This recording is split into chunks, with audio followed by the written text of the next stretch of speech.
back to my YouTube channel. So for today's video, baka familiar na kayo dito sa ating application. So ito si Voya App. Ito po yung aking account dito kay Voya App. So dito nga pala, ang pwede mong pagkakitaan is ito, yung mag-chat. Pwede rin dito sa pag-post or sa moment. Ito yung sa chat niya. Ayan. At yung sa live. Okay, dito guys, may live. May live si Voya. So, sa mga familiar na din sa mga ganitong application, yung mga live, ayan, sanay na kayo mag-live kung marunong talaga kayo niyan. Syempre, master nyo na yan.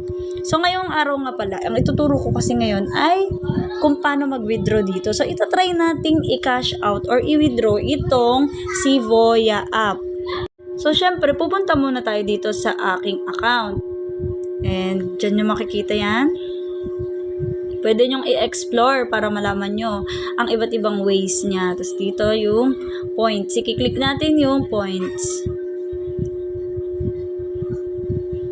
Okay, pagka-click natin, makikita nyo dyan yung inyong balance. So, nga pala guys, ito is main account ko dito kay Voya. Tapos dito nyo makikita yung mga iba niyang ayan, pag in-exchange mo. So, wag kayo dito sa coins exchange mga beya. Dito kayo sa withdraw. I-click nyo tong withdraw. Okay, pagka-click ng withdraw, makikita nyo dyan ang 2,500 stars or points is equivalent to 32 pesos. Sa pera natin ha, pesos na po siya. At ang 4,000 stars or points is equivalent to 50 pesos. Ang 20,000 points or stars is equivalent to 250 pesos. Yan, and so on. 40,000, 80,000, and 200,000. So, sana all, diba? Ang dami na nito. Dito lang tayo dahil yung ating balance is makikita nyo naman dito. Ito na siya. Value niya sa peso. Ang balance natin is 264. So, hanapin mo na lang dito kung alin yon. Ito na lang yon 250 kasi 500 na sumunod. So, ito. I-click natin ha.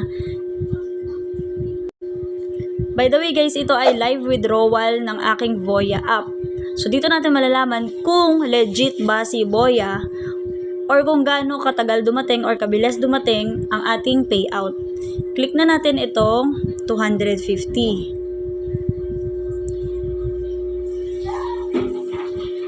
Okay, pagka-click natin, makikita nyo dito, redeem using 20,000 points is 250 pesos. Then, may options, GCash, Maya, GrabPay, and Coins.ph. Kung hindi kayo familiar dyan sa mga yan, pero ako talaga dati meron akong Coins.ph, etong dalawa lang yung wala.